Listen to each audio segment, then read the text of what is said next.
So let's start the clapping and cheering. You know what the job is. What do you agree? Please welcome Steve Coulson on the stage!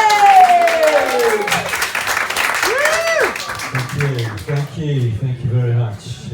My name's Steve Coulson. I'll give you a short history of my life. It will be a very short history. Like many people in Brighton, I consider Brighton to be my hometown, but I'm not actually from Brighton. I'm actually from a place called Peterborough. Now, if you don't know anything about Peterborough, there's only two things you need to know. It's got a fantastic example of an early English Gothic cathedral, and it's full of rampant inbreeding. Definitely the sort of place you want to live. And I was fortunate, my family moved away when I was still a kid, and we moved to Essex, and then when I was an adult, I moved to London, and I spent 15 fantastic years off my tits in London. I arrived just as the rave scene started, and I raved my way through the next 15 years, drinking, drugging, partying, having the time of my life, until eventually, in the mid-noughties, I ended up in Brighton, basically to go into the I was completely shot to pieces. Born in Peterborough, brought up in Basildon, fucked up in London, washed up in Brighton. Story of my life. Anybody? We got anybody who's in a couple? We got any couples in tonight? Yeah? Good? Very hard to Think about that for a while. Yeah? You sure? What are your names? Abby Sanjay. Abby and Sanjay. Abby, it's lovely to meet you, Abby and Sanjay. It's Sanjay. Sanjay. You're Sanjay. No, I'm not. Okay. It's lovely to see you both. Hearing this for the third time. Sanjay. Sanjay. Yeah, you got it. Hey, get me. Washed up but clever. Eventually. I have to say, and don't take this personally, I hate you. I hate you. It's nothing personal.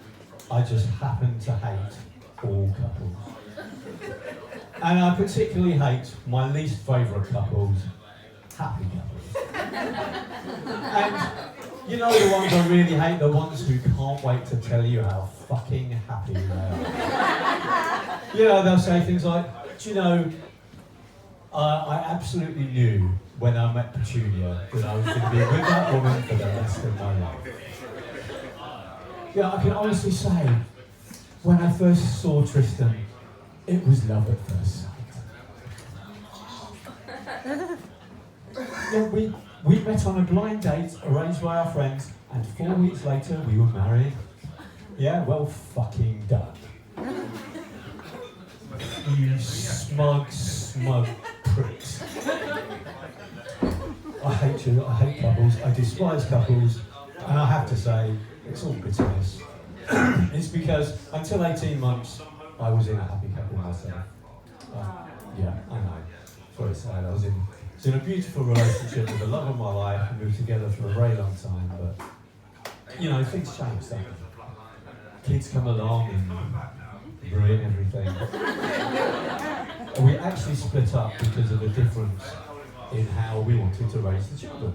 She was very much that she thought that children should be free to explore their world and their environment, but within the context of a few strictly enforced boundaries that would give them that sense of safety and security as they explore their world.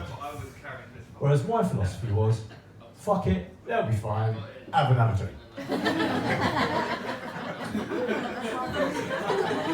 So inevitably we clashed, and sadly we split up.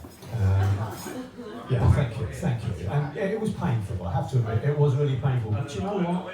I'm a positive guy, and I thought, I'm going to make the best of this. I finally have the opportunity to do all the things I ever wanted with my life.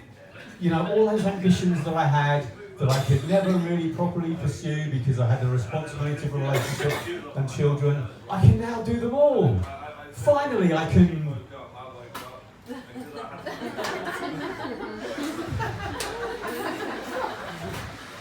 I can write that novel. Yes, I can write that novel that I've been planning in my head for the last 30 seconds. Yes, I'm going to make the best of this. So she went back with the kids to her parents in New Malden, and I moved into an HMO. Anybody know what an HMO is?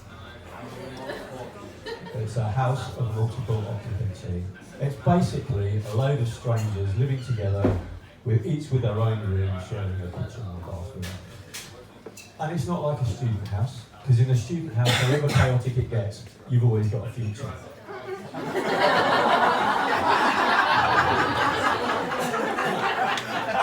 In the HMO brackets over 50, close brackets, you have no future.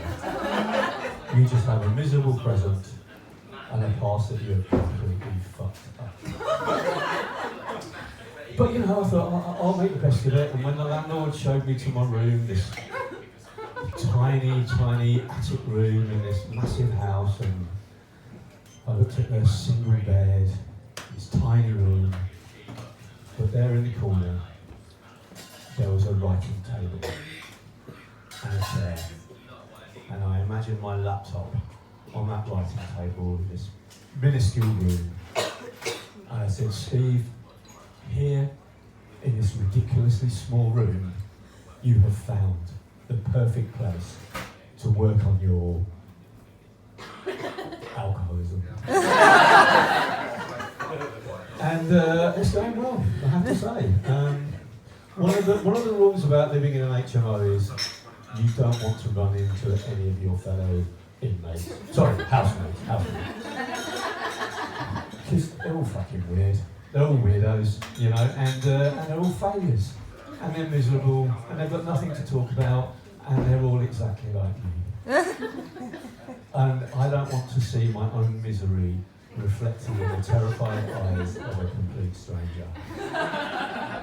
So I've got the perfect setup. I've got my own microwave in my room. I've got my own little fridge. I never have to go down to the communal kitchen, so there's far less chance of me running into anybody. The only problem is, of course, you still need to use the communal toilet. However, I am nothing if not a resourceful alcoholic.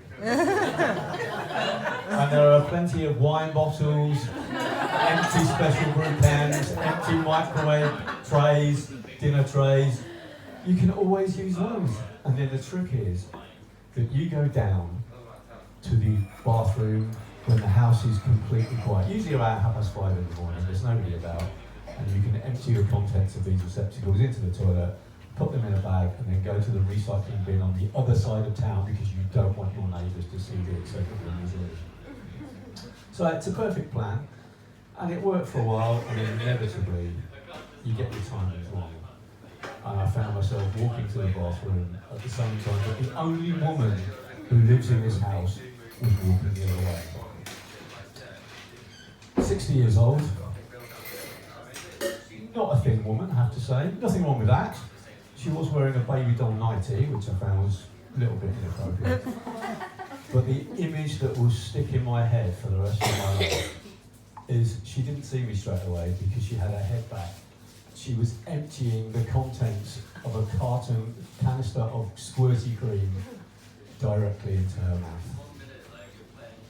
Eventually she puts her head down and she sees me and she looks at me and I look at her, and the voluminous flesh barely contained in the black lace and the mouth open in surprise and the squirty cream already dissolving and running down her cheek.